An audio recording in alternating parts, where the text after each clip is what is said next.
جو قوالی کے نم پر شریعت کی دھجیاں اڑا رہے ہو، ایسے پیروں کو ہم نے کرنا کیا؟ قوالی بالکل جائز ہے، میں کہہ رہا ہوں، سب سن لیں، قوالی بالکل جائز ہے۔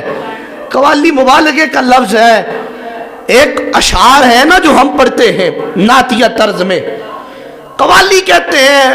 اگرچہ نعت ہو یا کوئی ایسا کلام ہو جو شریعت سے ٹکرار نہ رہا ہو، این شریعت کے مطابق ہو، اور بار بار اس کو دہرانا، بار بار اس کو پڑھنا، یہ قوالی کہلاتا ہے۔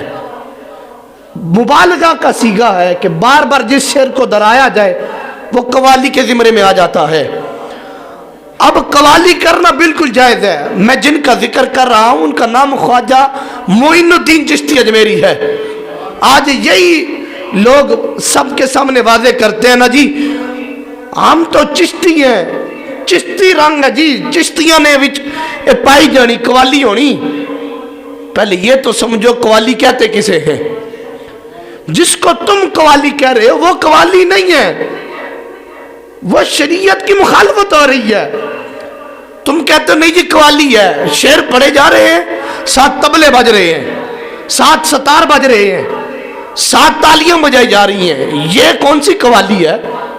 قوالی اس چیز کا نام نہیں ہے۔ قوالی کرنا بالکل جائز ہے، میں کہہ رہا ہوں۔ معین الدین چشتی اجمیری رحمۃ اللہ تعالی علیہ نے اگر قوالی کروائی ہے تو یہ شریعت کی مخالفت میں نہیں، انہوں نے اشعار کی تکرار ضرور کروائی ہوئی ہے۔ اشعار کی تکرار کریں، قوال آئے ہمارے پاس، انہوں نے داڑیاں رکھی ہو، شریعت کے پابند ہو، نمازیں قضا نہ کرتے ہو، یہ شرائط بھی تو ہے نا۔ اب ایک نعت خوان ہو، داڑھی رکھی نہ ہو، اور پھر بھی کہے جی مجھے سٹیج پر جگہ دی جائے میں آ کر نعتیں پڑھوں، تو پھر تو یہ شریعت کی مخالفت ہے نا۔ کہ ایک ایسا بندہ جو شریعت کی مخالفت کر رہا ہے اور پھر ہم اسے سٹیجوں پر جگہ دیں، اور پھر قوالی بھی ایسی جس میں ستار بج رہا ہو، جس میں تالیاں بج رہی ہو، جس میں ڈھول ڈھمکے بج رہے ہو، طبلے بج رہے ہو، جس میں مزامیر کا عام کیا جا رہا ہو، وہ قوالی کیسی؟ میں پھر سے کہہ رہا ہوں قوالی بالکل جائز ہے، لیکن جو کرنے والا ہے ان چیزوں کو چھوڑے، نہ طبلہ ہو، نہ تالیاں ہو، نہ ڈھول ڈھمکے ہو، نہ ستار ہو، آئیں آ کر شریعت کے مطابق اشعار کو بار بار دہرائیں۔ ہم خود بیٹھ کر وہاں سن رہے ہوں گے، ہم خود بیٹھ کر سنیں گے، لیکن شریعت کی مخالفت تو نہ کرے، شریعت کے پابند بند کر کرے نا۔ ہم بھی چشتی رنگ کو مانتے ہیں، ہم بھی کہتے ہیں پیر میر علی شاہ جیسا چشتی کون ہوا ہے، ہم بھی کہتے ہیں قمر الدین سیالوی جیسا چشتی کون ہوا ہے، ہم کہتے ہیں خواجہ چشت جیسا، معین الدین جیسا عاشق رسول کون ہوا ہے؟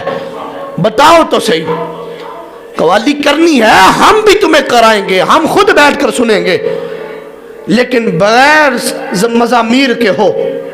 آقا دو جہاں صلی اللہ علیہ وآلہ وسلم ایک مرتبہ کسی جگہ سے گزر رہے تھے، مزامیر کی آواز آئی، بانسری کی آواز آئی، تو میرے آقا کریم نے کانوں میں انگلیاں ڈال دی تھی اور اس علاقے سے کافی آگے چلے گئے، پھر اپنے کانوں سے انگلیاں نکالی ہیں۔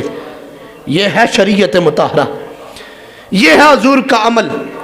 ایک بانسری کی آواز آئے، ایک مزامیر کی آواز آئے، مزامیر میں سے ایک انسٹرومنٹ کی آواز آئے تو میرے آقا اپنے کانوں میں انگلیاں ڈال لیں۔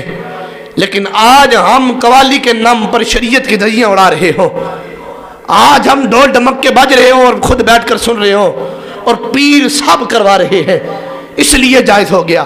پیر کون ہوتا ہے؟ شریعت پیر کی نہیں ہے، شریعت رسول اللہ کی ہے، شریعت خدا کی ہے، جو خدا نے کہا ہے اس پر ہم نے چلنا ہے۔ آج بھی ہمارے ان علاقوں میں غور کرو ذرا، کیا کچھ ہو رہا ہے، کس طرح سے شریعت کی دھجیاں اڑائی جا رہی ہیں۔ ہمیں دکھ ہوتا ہے، ہمیں ہمارے آستانے پر بھی نا قوالی ہوتی تھی، لیکن الحمدللہ ہم نے وہ ختم کروا دی ہے، وہ مزامیر والی۔ ہم نے کہا اگر قوالی کرنی ہے تو شریعت کے دائرے میں رہ کے کرنی ہے، وہ ناراض ہو گئے، ہم پھر کدھر جائیں؟ کسی کو شریعت کا راستہ بتایا جائے تو آگے سے بندے ناراض ہوتے ہیں۔ ہم نے کہا قوالی تم بے شک کرو، ہمارے درمیان بیٹھ کر کرو، اشعار کو بار بار دہراؤ، ہم تمہارے ساتھ دہرائیں گے، لیکن یہ ڈھول طبلے نہیں بجیں گے، یہ مزامیر نہیں بجیں گے، پھر تم آؤ ہم تمہارے ساتھ بیٹھ کر وہی قوالی کریں گے، آؤ نا ہم تمہارے ساتھ کریں گے۔ تمہاری نمازیں قضا نہ ہو، اذان ہو تم فوراً مسجد میں چلے جاؤ، تم وضو کر کے اشعار دہرا رہے ہو، یہ چیزیں شرائط ہیں، ان چیزوں کے اندر پائی جاتی ہیں۔